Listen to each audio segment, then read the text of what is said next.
मोगो बदमाश मोगे मार खबर नच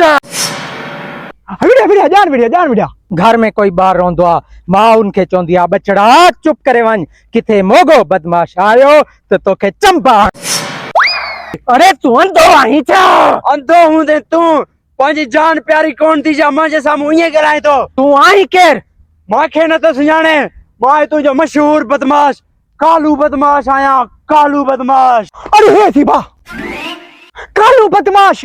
अरे इन पूरे तर में मोगे बदमाश खां वधीक ॿियो कोई बदमाश ॼायो ना ॼाणदो मोगो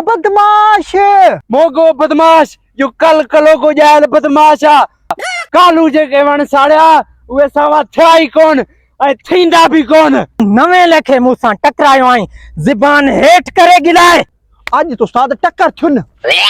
मां चवां तो मां टारो करे वञ कालू जेके वण साड़िया उहे सावा थिया ई कोन ऐं थींदा बि कोन जान बढ़िया सही जान बढ़िया तू मुखे टच त करे दिखार त पो दिसाई मां टच छा कालू जंहिंजे तरफ निगाह करे उहो सड़ी राख थी वेंदो आहे राख अरे अञा ही बक बक अरे हे थी बा वाह तू मिली कालू बदमाश गिरेबान में तू हथ विधी मां चवां तो हथ परे कर अरे हले थी बा मां भञी टुकड़ा टुकड़ा न करे छॾाई मां चवाई था हितां निकरी वञ कोन छॾींदो साईं कहिड़ो बदमाश आहे तूं जेको तूं पंहिंजे सरदार कालू बदमाश सां अटके थो अरे किथां जो सरदार काॾां आयो सरदार टकला पंहिंजे हथ में रह अरे मुखे टकला चई मुंहिंजी शैतानी खोपड़ी जॾहिं जागी ना हले तोड़े तोखे सुञाणा थो अड़े टकला छाजो बदमाश आहे सुबुह खां वठी बक बक बक बक करे थो मूंखे टच त करे ॾेखा अरे तोखे जो है नि भाग वञे घर ॾे रवानो कंदो माई घर आ रही कोन सुञाणी तई लॻे थो कोई वॾो बदमाश आहे हिन यारी कयां थो छा सच में तू बदमाश नहीं छा हाँ मोगो बदमाश मोगे जी मार खबर नच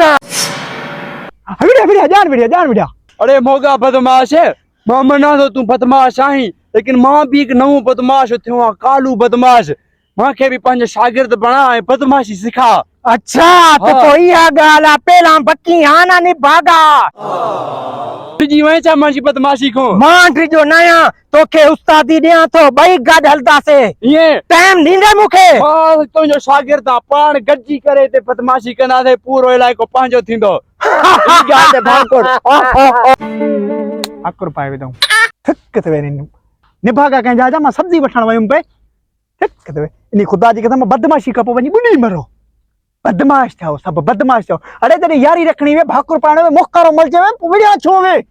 कलाक मां जो हिते ज़ाया कराए छॾियो वे तमाशो ॾिसण तो जो भेजियो बदमाशी कपो वञी ॿुॾी मरो